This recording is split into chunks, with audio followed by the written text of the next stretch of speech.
Salut à tous, j'espère que vous allez bien. Voilà, aujourd'hui l'objectif de la vidéo ça va être de vous présenter les différents stuffs 1v1 que je peux jouer sur mon Hypermage qui m'ont permis d'arriver top 2, top 3 du ladder Coliseum 1v1. Là on est le 13 juillet. Après il n'y a pas énormément de monde dans le ladder 1v1 donc c'est pas non plus forcément très très parlant. Mais voilà, je vais vous présenter les principaux stuffs que je joue et ce qu'il y a d'intéressant, ce qu'il y a de viable à jouer. En tout cas à mon avis. On va commencer avec, je pense, le stuff le plus connu, qui est beaucoup joué par beaucoup de monde, qui est le mode qui a été popularisé beaucoup par Fisky d'ailleurs, le numéro un du ladder. C'est le mode full multi. Donc on est en 4 items de la panoplie Aurore Pourpre, avec les bottes, l'amulette, la ceinture, un anneau. Alors, on peut mettre l'un ou l'autre, mais du coup c'est mieux d'avoir l'anneau blanc là, celui-là, parce que pour les restes c'est plus équilibré. Si on met l'anneau noir, en fait ça nous donne des restes un peu moins bien. Vous voyez. Voilà. Euh, donc ça, c'est un mode où on a pas mal de stats. On a 550 de puissance, à peu près 500 de stats dans tous les éléments. Moi, j'ai 600 d'intel parce que j'ai mis 200 d'intel de base, alors que je mets 100 dans toutes les autres stats. Parce qu'en fait, je trouve qu'on a déjà beaucoup de vita. Donc il n'y a pas non plus besoin de trop stater. Et par contre, en fait, on utilise beaucoup plus les sorts intel que les sorts des autres éléments. Donc je préfère en fait avoir 100 d'intel de plus parce que vraiment on va vraiment tout le temps utiliser, tous les tours on utilise au moins deux trois sorts intel. Donc je trouve plus intéressant de maximiser cette ligne. Voilà, on joue avec beaucoup de Dofus offensifs, mais en fait on est quand même assez tanky parce qu'on a un droiture de phalanster, donc 10% résistance plus le passif de la cape GH, 25% all, l'écorce de la brachnide qui vous donne du shield un peu un tour sur deux. Et en termes de dégâts, c'est très très impressionnant. Je vais montrer juste sur un putsch les dégâts qu'on va mettre normalement. Bon, je vais attendre le tour, un tour voilà, de Ganymède haute. Voilà, sur une Ganymède haute, on arrive, on fait ça, ça, ça. Et oui, attention, là j'ai même pas, j'ai même pas un torrent full boosté. Et voilà, même avec un torrent pas full boosté, voilà, j'ai pu mettre 4000 dégâts dans le tour. Ce qui est vraiment très très très très très très efficace.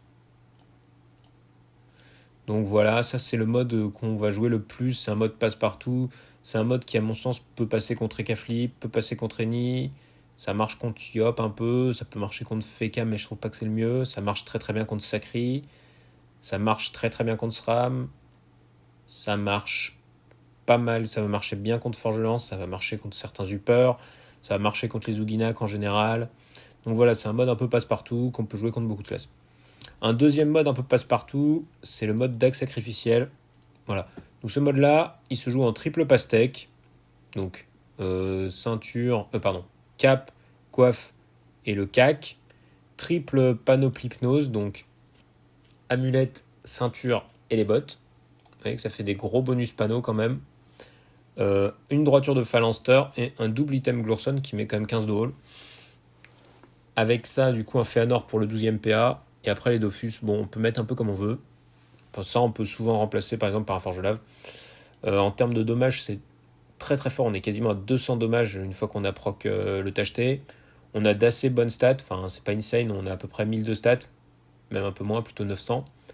On a plutôt 900 de stats. Mais avec les dommages, ça compense bien le fait qu'on n'ait pas trop de stats. Et puis surtout, en fait, le truc, c'est que on a énormément de regen. Je vais vous montrer juste très simplement. Si vous avez la possibilité et que vous n'avez pas besoin d'éroder, vous pouvez faire un tour comme ça. Très ardent, ça c'est du régène. Hop, glacier. Là j'ai posé une vulné, hein. Enfin j'ai posé pardon, une réduction de dégâts entre mon très ardent et mon glacier. Je mets deux coups de cac. Et là donc, vous voyez, j'ai mis 2500 dégâts. Toutes les lignes sont du vol de vie, donc je me serais régène du 1200. Et je lui ai posé une réduction de dégâts. Donc voilà, et en plus j'ai posé mon ébène encore. Donc voilà, c'est vraiment le genre de truc, c'est aberrant quoi. Et aussi du coup on peut tout à fait exploiter la possibilité de... On peut tout à fait exploiter aussi la possibilité d'utiliser l'érosion que vous avez avec le mode haut. Donc franchement pour moi c'est un mode qui est très très très viable, vraiment qui marche dans beaucoup de situations. En fait dès qu'il n'y a pas beaucoup d'érosion ou que vous avez besoin de tanker, ça va être très très fort. Pour moi c'est un mode qui marche bien contre les Ekaflips, ça marche contre certains Zenith, ça va dépendre. Eniripsa c'est un peu compliqué. Ça va marcher contre les Feka, même si je trouve pas que ce soit top. Ça va bien marcher contre les Pandawas, c'est assez fort. Les Héliotropes, si la map est assez petite. Les Obals, pourquoi pas. Uginak aussi. Forgelance aussi, pourquoi pas. Donc voilà, ça c'est vraiment les deux modes les plus passe-partout. Ensuite, en fait, les classes qui posent beaucoup de zones, on va plus avoir tendance à vouloir jouer des modes haut. Donc je pense en fait notamment à Oza et Steam. Donc les modes Oza et Steam sont un peu différents. Le mode Steam, c'est le mode haut classique que tout le monde connaît, là, que tout le monde joue. Enfin, tout le monde joue. Que beaucoup de gens jouent. Moi, je joue avec une écorce de la Brachnite parce que la plupart des Steam vont jouer avec. Enfin, ils vont souvent vous faire du retrait PM, donc vous allez souvent la proc. Euh, et en termes de sort, voilà, je joue la surcharge, je joue propagation, je joue polarité et pas courant. Je joue.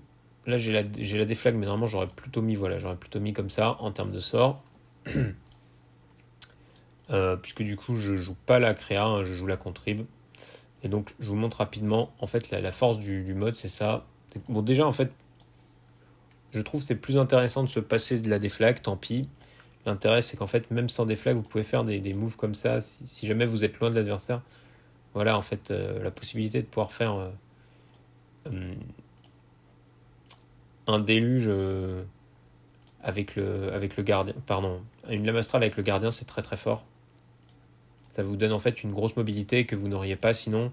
Le debuff, c'est pas si important. En fait, il y a que le. Pardon. Le seul sort qui va être un peu chiant, qui nécessiterait éventuellement du debuff de votre part, c'est c'est la brise lame, mais bon, c'est pas non plus une dinguerie, c'est pas le meilleur sort du jeu. Donc voilà. Et en fait, le but, voilà, c'est vraiment de pouvoir toujours, en fait, essayer de l'attirer, le mec, pour choper des zones pour glacier et vous régène en fait sur ces tourelles, puisqu'en fait, les steamers, ils vont toujours essayer d'être pas loin de leur bathyscaphe, d'être pas loin de la gardienne s'ils jouent avec. Donc en fait, bah, ils vont toujours générer des zones. À côté de ça, vous avez d'énormes dégâts pour pouvoir tout à fait one-tap une tourelle qui serait posée, genre une tourelle, une foreuse, dès qu'il la pose, vous pouvez la tuer tout de suite. Donc, parce que vous avez énormément de dégâts. Donc voilà, en fait, l'objectif, c'est toujours ça, c'est on tue la foreuse dès qu'il la pose. Et s'il joue pas foreuse, on génère des zones avec les autres et on essaie de profiter. Voilà.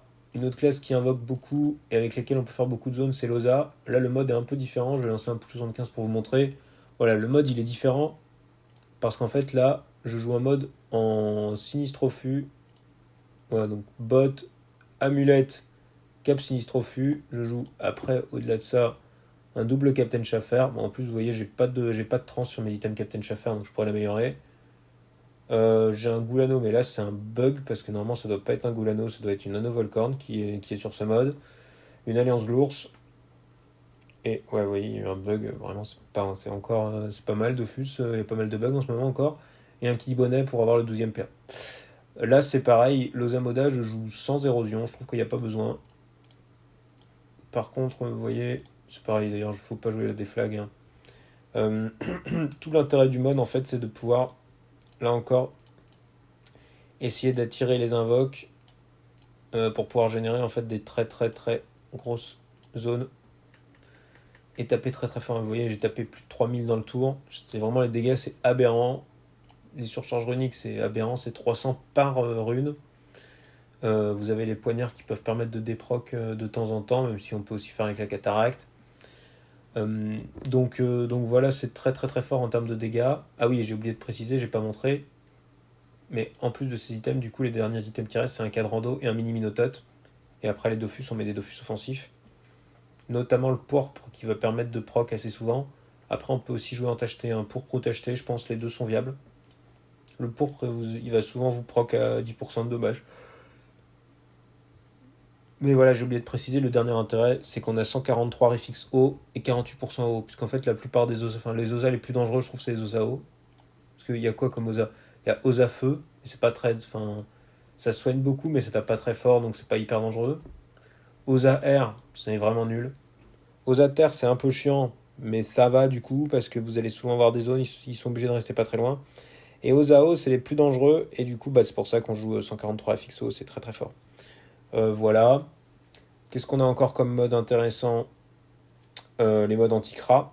Anti-cra, moi je joue ce mode-là. C'est un mode full retrait PA avec Phalanster 48% air pour tanker les cra-air et 43% terre pour tanker les cratères ou terre haut.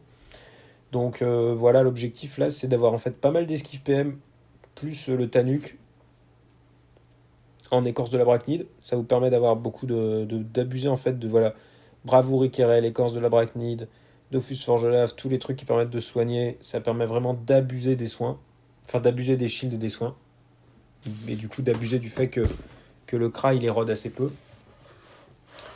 Euh, les retraits PA là vous permet en fait de beaucoup ral PA au Kra, ce qui va l'empêcher de faire ses full tours de double flèche. Si vous allez le tacler, en fait, si vous allez le tacler et qu'il a ses double flèches, il peut pas tout lancer. Si vous arrivez à lui kick 2-3 PA, bah en fait il pourra pas tout lancer.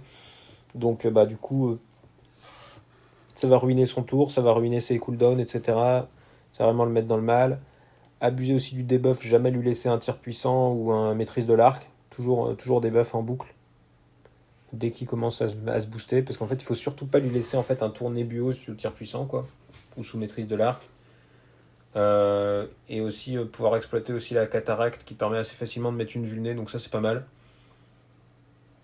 Après vous voyez c'est un mode où on a que 1100 de stats, hein, donc c'est pas un mode, et même pas 100 dommages, donc c'est pas un mode très très offensif. Mais c'est pas très grave parce que le Kra il a pas d'érosion. Vous allez avoir beaucoup de tankiness, donc en fait vous allez vraiment le faire galérer à vous tuer. Donc voilà. Je suis en train de penser les autres modes que je peux vous présenter. Il y a cet autre mode anti-Kra là qui marche sur le même concept mais plus en exploitant le frisson de Brumaire. Je vous montre juste le combo qu'on peut faire en fait.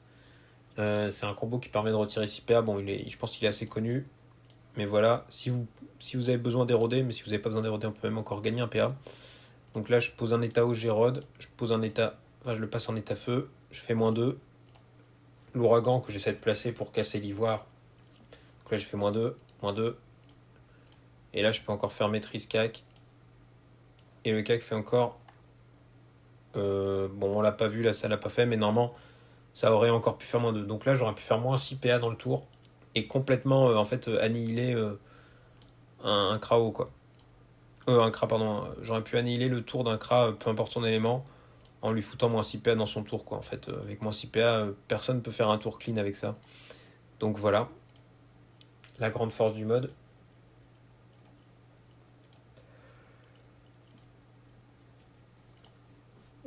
Qu'est-ce qu'on a d'autre ensuite? Il y a les Sadida, le mode anti-Sadida. Donc auparavant, je pense que beaucoup de gens jouaient un peu ce mode-là, qui est le mode full air, là, qui est très connu.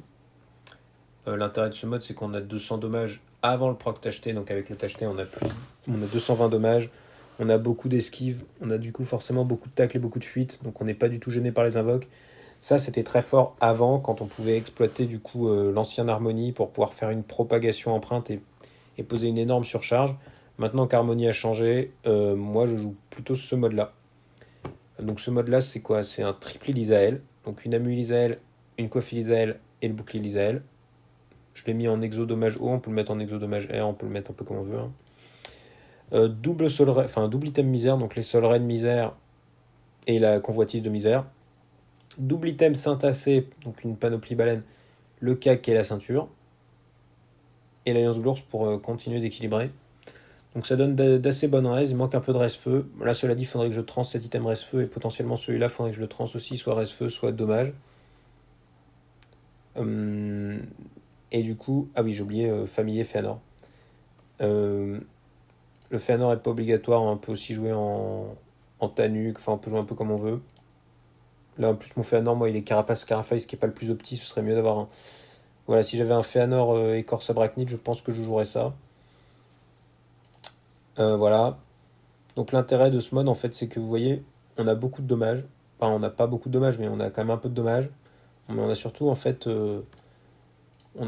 la possibilité de jouer et haut et R, et du coup de pouvoir vraiment exploiter ces deux spells là qui sont assez complémentaires.